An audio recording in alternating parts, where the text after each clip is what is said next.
नमस्ते। मेरे साथ सज्जाद करगिल साहब हैं। सज्जाद करगिल साहब लेह लद्दाख का जो मूवमेंट है उसके एक इम्पोर्टेंट कड़ी हैं।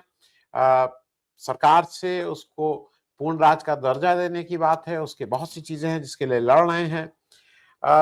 लेकिन आज हम लोग सज्जाद साहब को मैंने एक दूसरे उसके लिए रिक्वेस्ट किया है कि आप और उसका एक कारण भी है, मैं रेफरेंस भी बताऊंगा कि जरा ईरान पे मैं समझना चाह रहा हूँ सज्जाद साहब से कि जो मेरी समझ है मैं उसको शेयर कर लूं सज्जाद साहब, और फिर आपसे बात करता हूँ।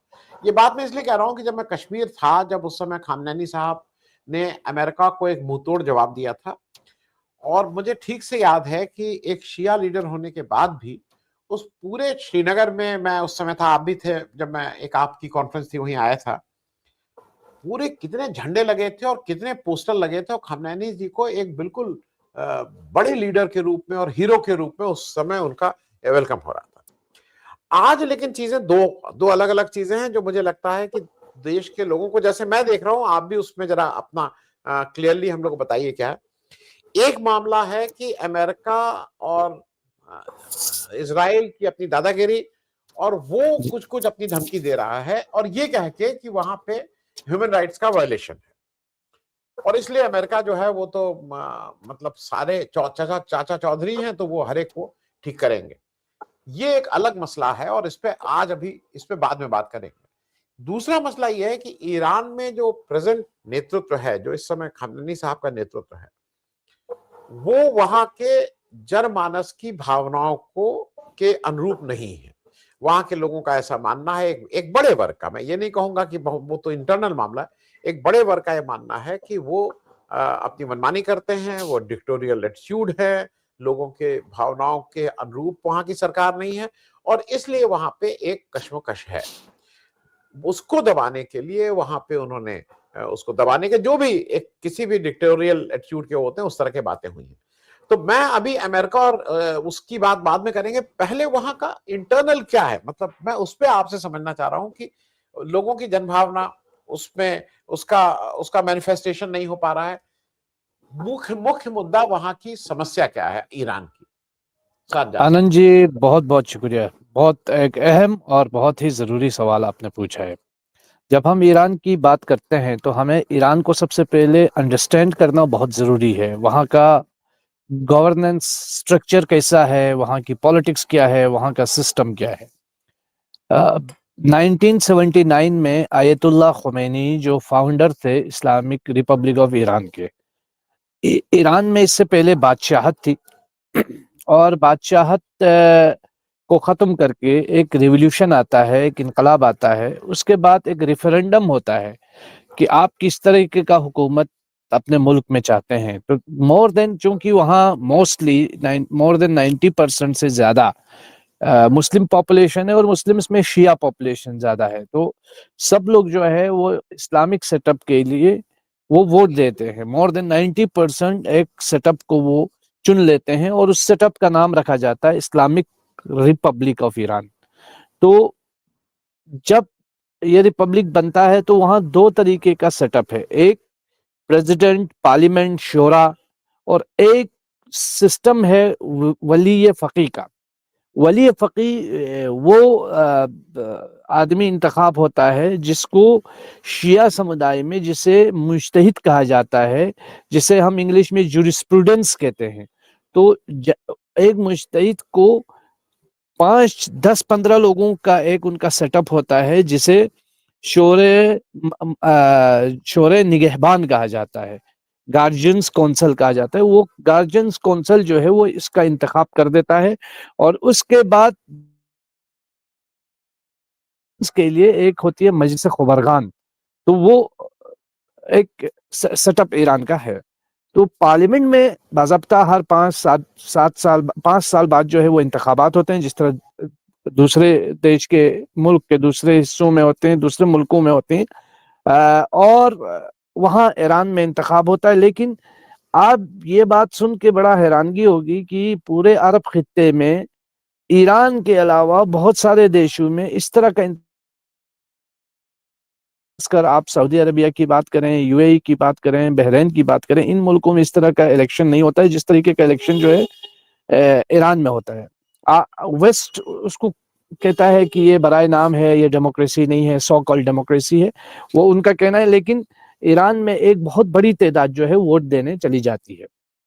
ये एक सेटअप है जिसमें दो तबके के लोग हैं, जो दो पार्टियां हैं वहां, रिफॉर्मिस्ट और प्रिंसिपलिस्ट, यानी उसूल गिरान और एतदाल पसंद कहते हैं, जिसे हम रिफॉर्मिस्ट जो है वो उसको प्रो वेस्ट भी माना जाता है। इस वक्त जो सरकार है वहां पे वो रिफॉर्मिस्ट की है, जिसके प्रेसिडेंट मसूद पिज़ेश्कियान है।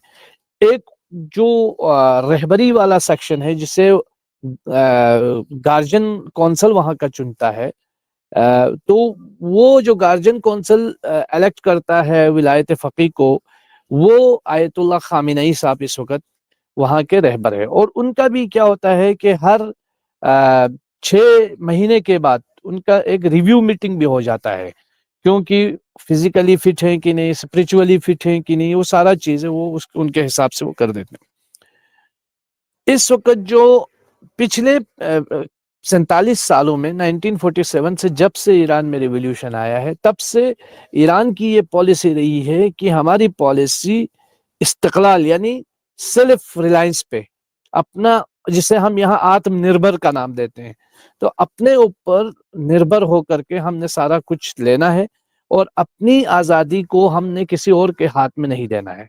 लेकिन जैसा कि आपने देखा कि ईरान में बहुत तेल के रिसोर्सेस हैं। इससे पहले जो ईरान में एक बहुत पहले एक एक लीडर हुआ करते थे, मुसद्दिक, मुसद्दिक के दौर में भी उन्होंने क्या किया था कि ऑयल को नेशनलाइज किया था, उसको बाहर के लोगों से के लिए वो उसको वो परमिशन हटा दी थी। तो उसके बाद वेस्ट ने उसको टॉपल करके शाह को वापस लाया था पावर पे। तो यही चीज इस वक्त, ये अटेम्प्ट जो है वेस्ट की तरफ से एक लंबे समय से चल रहा है, और 473 टाइम्स इन 47 सालों में अटेम्प्ट हुए हैं कि यहाँ हम रिजीम चेंज करें, और उसके लिए बहुत सारा पैसा वेस्ट की तरफ से खर्च भी किया गया। आप देखते होंगे कि सऊदी अरबिया में, यूएई में, कतर में, इन इलाकों में कभी इलेक्शंस नहीं होता है, लेकिन उसके बावजूद वेस्ट जो है ईरान के अंदर जो डेमोक्रेसी है उसकी बात करता है। वेस्ट जो है चाहता है कि यहाँ इलेक्शन हो, यहाँ चुनी हुई सरकार हो। और हमें ये भी नहीं भूलना चाहिए कि सन 2002-3 में जब बुश ने वेपन्स ऑफ मास डिस्ट्रक्शन के नाम पे इराक के ऊपर चढ़ाई की और बोला मैं डेमोक्रेसी लेके आ रहा हूँ, यहाँ पे सेक्युलरिज्म ला रहा हूँ, और वेपन्स ऑफ मास डिस्ट्रक्शन के नाम पे पूरे इराक को खंडर में तब्दील किया गया। और यही चीज अफगानिस्तान में हुई, यूएसएसआर के खिलाफ तालिबान और अलकायदा को इन्होंने परवान चढ़ाया, इन्होंने पाला पोसा, और जब जरूरत पड़ी कि अब उनका काम निकल गया तो इन्होंने 9/11 के बाद इन्हीं जिनको ये लोग खुद कहते थे कि ये मुजाहिदीन है, उनको टेररिस्ट बना के उनको मार दिया। ये वेस्ट के ही लोग थे। और उसकी बात जो है हिलरी क्लिंटन खुद ने ही साफ कह दिया था कि the people we are fighting today we find it 20 years ago। ये हिलरी क्लिंटन के अल्फाज थे। आप यूट्यूब खंगालेंगे तो वहां पे भी ये सारी चीजें मिल जाएंगी। गर्ज मेरा कहने का ये मतलब है कि ईरान में जो सेटअप है इस वक्त, जो जो प्रॉब्लम्स चल रही हैं, वो 35 साल से जारी इकोनॉमिकल सैंक्शंस की वजह से चल रही हैं, जहां मेडिसिन से लेकर हर चीज के ऊपर पाबंदी है, और उससे महंगाई बहुत ज्यादा जो है, महंगाई बढ़ रही है, डॉलर की कीमत जो है वो ज्यादा बहुत बढ़ रही है, रियाल की जो है वो बहुत घट रहा है, पैसा बिल्कुल पतला हो रहा है।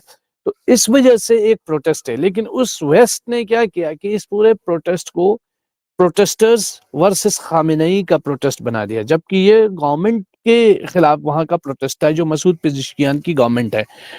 अब चूंकि हमें ये जानना जरूरी है कि वेस्ट इतना पावरफुल है कि उसके पास पूरा मीडिया है, पूरा नैरेटिव बिल्डिंग उसके हाथ में है, तो बहुत मुश्किल हो जाता है कि आप उन चीजों को डिफरेंशिएट करें। रही बात वहां का सेटअप इस टाइप का है, लेकिन जहां एक तरफ प्रोटेस्टर्स हो रहे थे, उसके बीच में बहुत सारे लोग घुस जाते हैं और वहां मस्जिदों को, इमाम बारगाहों को आग लगाना शुरू कर देते हैं, पब्लिक प्रॉपर्टी को डैमेज करना शुरू कर देते हैं। और अभी मैं वहां के एक जर्नलिस्ट को ये सुन रहा था, तो उन्होंने कहा कि जो पुलिस से उन्हें जिंदा जला दिया गया, मतलब इतना वहां पे जो है आतंक फैलाया गया, और 60,000 के करीब जो है वेपन को उन्होंने अपनी कस्टडी में लिया है वहाँ की पुलिस ने।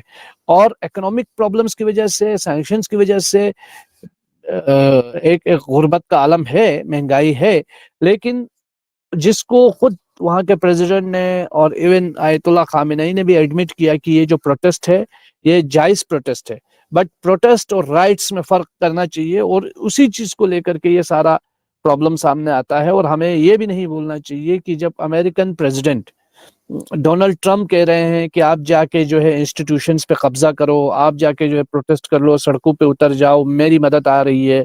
इसी तरह माइक पॉम्पियो कहते हैं कि जो मोसाद के एजेंट्स हैं वो तेहरान की सड़कों पे हैं और मैं उनको नया साल मुबारकबाद पेश करता हूं। तो उससे ये अंदाजा हो जाता है कि ये सिर्फ केवल ईरान का ही प्रोटेस्ट नहीं था, बल्कि इसमें बाज़ाब्ता तौर पर यूएस और इजराइल डायरेक्टली इन्वॉल्व थे। और जैसे कि हम ये जानते हैं किसी भी मुल्क के अंदर जब उस मुल्क में एहतजाज होता है और ये बात साबित हो जाए कि उस मुल्क में किसी दूसरी ताकत का हाथ है, तो वहाँ की सिक्योरिटी फोर्सेस किसी भी तौर पर पे कोई भी सिक्योरिटी फोर्सेस उसको नहीं बख्शती। हमारे यहाँ भी बहुत बड़ा आंदोलन हुआ, किसान आंदोलन हुआ, बहुत सारे लोग जाँ बहक भी हुए, लेकिन कभी इस तरह की चीज नहीं हुई कि हमारे किसानों ने जाके जो है वो इंस्टीट्यूशंस पे कब्जा किया हो, पुलिस पे हमला करना शुरू किया हो, आम लोगों पे चाकू चलाया हो। लेकिन ये ईरान में एक बिल्कुल प्लान्ड राइट किया गया, जिसके बाद जो है ये हालात इस तरह खराब हो गए। लेकिन अब जो है बात यहाँ पे आ पहुंची है कि काफी कोशिशों के बावजूद अमेरिका को बहुत बड़ी ह्यूमिलिएशन हुई, क्योंकि जिस तरह अमेरिका कह रहा था कि हम हमला करेंगे, हम ईरान को घुटने पे ला देंगे, तो मुझे लगता है ईरान ने एक बहुत बड़ा एग्जाम्पल सेट किया है कि जिस तरीके से डोनाल्ड ट्रंप दुनिया भर के लीडरों की तौहीन कर रहे हैं, बहुत सारे लीडरों को मजाक उड़ा रहे हैं और खामोश बैठे हैं सारे लीडर्स। तो ऐसे में ईरान जो है उनको जवाब देकर, उसी की लैंग्वेज में जवाब देकर ये बता रहा है कि अगर हिम्मत करें तो हम अमेरिकी जो दादागिरी है उसके सामने उठ खड़े हो सकते हैं और मजबूती से मुकाबला भी कर सकते हैं। मैं थोड़ा एक चीज सज्जाद साहब और पूछ लूं, क्योंकि ये एक दूसरे से रिलेटेड है। अमेरिका ये सारी कार्रवाई एशिया की भूमि की सरजमी पे करना चाह रहा है, वो चाहे ईरान हो चाहे वो कहीं, वो चाहता है कि यहीं पे रहे, वो अपना वहां से बैठ के सबको कंट्रोल करे। अब जब वो आज की तारीख में अगर आपने पेपर सुबह का देखा हो तो एक गाजा बोर्ड ऑफ पीस बना रहा है जिसमें वो जी। अब हमें ठीक से याद है जब हम लोग श्रीनगर में थे, आप लोगों को रात भर थाने में बिठा के रखा गया था, आपने और आपके बहुत से साथी, संदीप पांडे थे, ये एक कम से कम आप 50-60 लोगों को, सिर्फ इस आप लोगों का जुर्म ये था कि आपने एक पोस्टर जो डॉक्टर सुनीलम लाए थे उन्होंने वहां लगा दिया था, एक छोटा पोस्टर पैलेस्टीन का, इंडिया और उसकी वजह पैलेस्टाइन से सॉलिडारिटी फोरम। तो आप एक तरफ तो ये पीस बोर्ड बना रहे हैं, तो उसमें किस बात का पीस हुआ है? मतलब अगर आप पैलेस्टाइन की बात ही नहीं करने को तैयार थे और भारत सरकार कह रही है कि अगर पोस्टर भी लगा दो, मैं इस पे भी एक आपकी छोटी टिप्पणी चाह रहा हूं, क्योंकि सारी चीजें रिलेटेड हैं एक दूसरे से, ये कहीं ना कहीं एक दूसरे से। जी देखिए ये जो जितने भी अभी हैरानगी ये होती है आनंद जी, अभी हमने देख लिया कि वेनेजुएला के अंदर एक इलेक्टेड प्रेसिडेंट को और एक मुल्क के प्रेसिडेंट को, एक स्वतंत्र देश के प्रेसिडेंट को, उसकी बीवी को बेडरूम से उठा करके किडनैप करके लिया जाता है और अमेरिका ले जा करके उसको उनकी अदालत में उसके खिलाफ मुकदमा चलाया जाता है। अगर यही ट्रेंड, यही प्रेसिडेंट शुरू होता है तो पूरी दुनिया में कोई कानून नामी कोई चीज नहीं रहेगी। नंबर एक तो ये। दूसरी ये कि हमने ही अपनी आंखों से देखा पिछले 2 साल में जो नरसंहार, जो जेनोसाइड गाजा पट्टी के अंदर हुआ, पूरी दुनिया ने उसमें आंखें मौंद ली। इवन इंटरनेशनल क्रिमिनल कोर्ट ने भी नेतन्याहू को वार क्रिमिनल घोषित कर दिया और सजा भी मुअय्यन कर दी, लेकिन अभी तक उसके खिलाफ कोई एक्शन नहीं हुआ। तो उससे ये बात साफ होती है कि अमेरिकी दबाव, अमेरिकी ताकत, अमेरिकी धमकियों के सामने न यूनाइटेड नेशन किसी काम कर रहा है, न ये सो कॉल्ड ह्यूमन राइट्स इदारे किसी काम के रहे हैं। इसी वजह से ये सारे मुल्क जो कर रहे हैं, इवन मैं ये समझता हूँ कि बहुत सारे बड़े बड़े मुल्क जो है वो अमेरिकी दबाव के तहत ये सारे काम कर रहे हैं। हमारी हुकूमत भी बदकिस्मती से हम ये देख रहे हैं कि जैसे जो चीजें अभी चाइना के साथ हुई और उस वक्त कहा गया कि जो है वो न ही कोई घुसा है, न ही किसी ने हमारी जमीन ली है, कहीं हमें लाल आंख देखने को नहीं मिली। यही चीज डोनाल्ड ट्रंप हमारे प्राइम मिनिस्टर की आए रोज जो है वो तौहीन कर देता है। और कई बार तो 20 मरतबा से भी ज्यादा बार ये कह चुका कि ये जो सीज फायर हुआ है ऑपरेशन सिंदूर के टाइम पे, ये मेरी वजह से हो गई, मैंने कराया। और आज वो चाहता है कि जो भी ये जुर्म कर रहा है उसमें पर्दा डालने के लिए वो हमारा इस्तेमाल करना चाहता है। भारत हमेशा से फलस्तीन की आजादी का सपोर्टर रहा है, आज से नहीं, गांधी जी के दौर से। और गांधी जी ने खुद ही स्वयं कहा था कि फलस्तीन अरबों का है, जिस तरह ब्रिटिशर्स का है, फ्रांस फ्रांसियों का है। और इस तरह अब फलस्तीन की आज़ादी को लेकर के भारत का हमेशा से स्टैंड रहा है। और हमारी भी एक हिस्ट्री रही है कि हमने साम्राज्य के खिलाफ लड़ा है, हमारे बुजुर्गों ने लड़ा है और बहुत कुर्बानियां देकर इस मुल्क को आज़ाद किया है। और आज अगर हम डोनाल्ड ट्रंप के सामने या अमेरिका के सामने या किसी भी ताकतवर देश के सामने कहीं से भी अपनी कमजोरी दिखाते हैं तो मुझे लगता है कि ये हमारे देश के लिए सही नहीं होगा।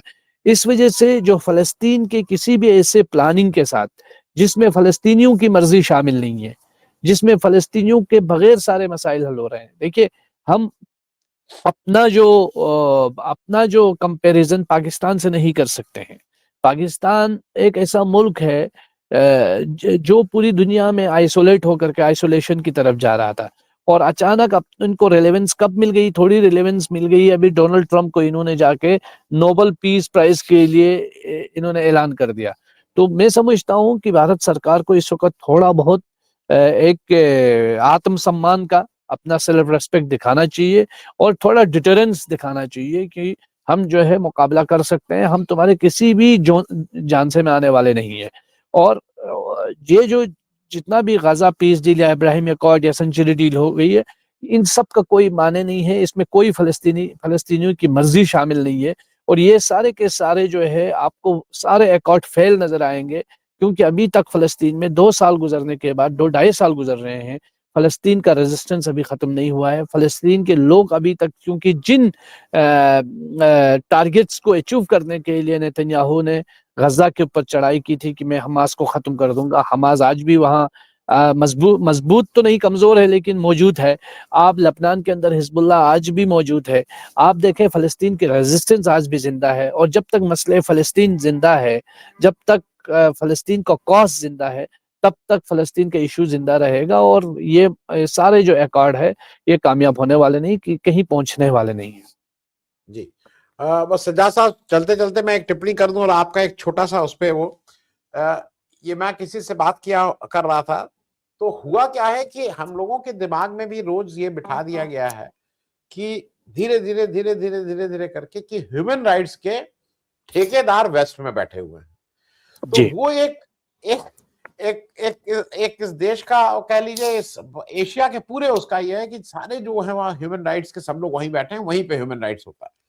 जबकि वो सारे देश जिनको जो ह्यूमन राइट्स की बात करते हैं, वो अपने गिरबान में अगर झांक लेंगे तो बहुत सी चीजें साफ हो जाएंगी। बिल्कुल। सज्जाद साहब आज ये जी ये जो ह्यूमन राइट्स के नाम पे जितना खेल दुनिया में हुआ है वो कहीं नहीं हुआ। अभी देखिए ईरान में जो कुछ हुआ है, हालांकि दुनिया के सभी ताकतवर देश, खासकर अमेरिका और इजराइल, अलल ऐलान ये कह रहे हैं कि वहां हमारे लोग मौजूद हैं, हमारे लोग ये सब कुछ कर रहे हैं। तो पूरे यूनाइटेड नेशन के अंदर जितने भी ऑर्गेनाइजेशन है सो कॉल्ड ह्यूमन राइट्स, वो सब शोर मचा रहे हैं। लेकिन यही ह्यूमन राइट्स ऑर्गेनाइजेशन वेनेजुएला के मामले में खामोश है। यही ह्यूमन राइट्स ऑर्गेनाइजेशन फलस्तीन के अंदर इजराइल जब चाहे स्ट्राइक कर देता है, लबनान के अंदर जब चाहे स्ट्राइक कर देता है, सीरिया के अंदर जो नरसंहार हो रहा है उस पर खामोश है।